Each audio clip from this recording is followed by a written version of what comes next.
ஆச்சி பாதாம் ட்ரிங்க். ஆச்சி பாதாம் ட்ரிங்க் ஒன்னு வாங்கினா ஒன்னு ஃப்ரீ. வக்ஃபு வாரிய சட்ட திருத்த மசோதாவை மத்திய அரசு திரும்ப பெற வலியுறுத்தி தமிழக சட்டப்பேரவையில் கொண்டுவரப்பட்ட தீர்மானம் அதிமுக உள்ளிட்ட கட்சிகளின் ஆதரவுடன் ஒருமனதாக நிறைவேறியது. வக்ஃபு வாரிய சட்ட திருத்த மசோதாவிற்கு எதிராக சட்டப்பேரவையில் தாக்கல் செய்ய தனி தீர்மானத்தை முன்மொழிந்து பேசிய முதலமைச்சர் ஸ்டாலின், வக்ஃபு வாரிய சொத்துக்களை நிர்வகிக்கும் அதிகாரம் வக்ஃபு வாரிய அமைப்புகளிடமே இருக்க வேண்டும் என்றும் குறிப்பிட்டார். இந்த சட்டம் நிறைவேறினால் இஸ்லாமிய மக்களுக்கு கடும் பாதிப்பு ஏற்படும் என்றும் தெரிவித்தார். எனவே இஸ்லாமியர்களுக்கு எதிரான வக்ஃபு வாரிய சட்ட திருத்த மசோதாவை மத்திய அரசு திரும்ப பெற வேண்டும் என்றும் குறிப்பிட்டார். இஸ்லாமிய மக்களை வஞ்சிக்கும் சட்டத்திற்கு எதிரான நமது எதிர்ப்பை பதிவு செய்ய வேண்டியது அவசியம் என்று நான் கருதுகிறேன். சிறுபான்மையின மக்களுக்கு எதிரான மத சுதந்திரத்தை நிராகரிக்கும் அரசியலமைப்பு சட்டத்துக்கு விரோதமான வக்ஃப் நோக்கத்துக்கு எதிரான நீதிமன்ற தீர்ப்புகளுக்கு முரணான குழப்பமான தேவையற்ற பல்வேறு பிரிவுகள் வக்ஃப் சட்ட திருத்தத்தில் இருக்கின்றன.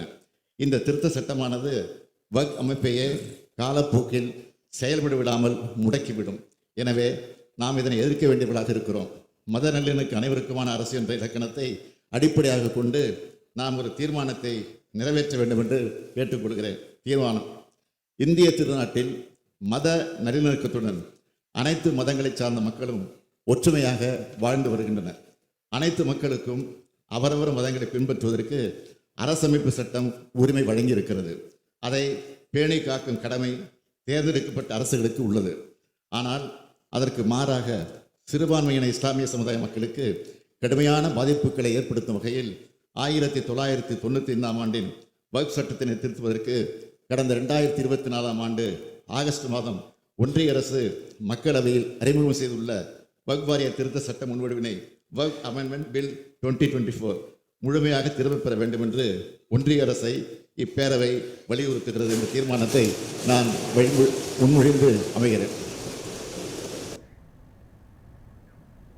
இதைத் தொடர்ந்து அதிமுக, காங்கிரஸ் உள்ளிட்ட கட்சிகளின் உறுப்பினர்கள் தீர்மானத்திற்கு ஆதரவு தெரிவித்து பேசினர். பாஜக உறுப்பினர்கள் தீர்மானத்திற்கு எதிர்ப்பு தெரிவித்து சட்டப்பேரவையில் இருந்து வெளிநடப்பு செய்தனர். இதையடுத்து வக்ஃபு வாரிய சட்ட திருத்த மசோதாவிற்கு எதிராக சட்டப்பேரவையில் கொண்டுவரப்பட்ட தனி தீர்மானம் அனைத்து கட்சிகளின் ஆதரவுடன் ஒருமனதாக நிறைவேறியது.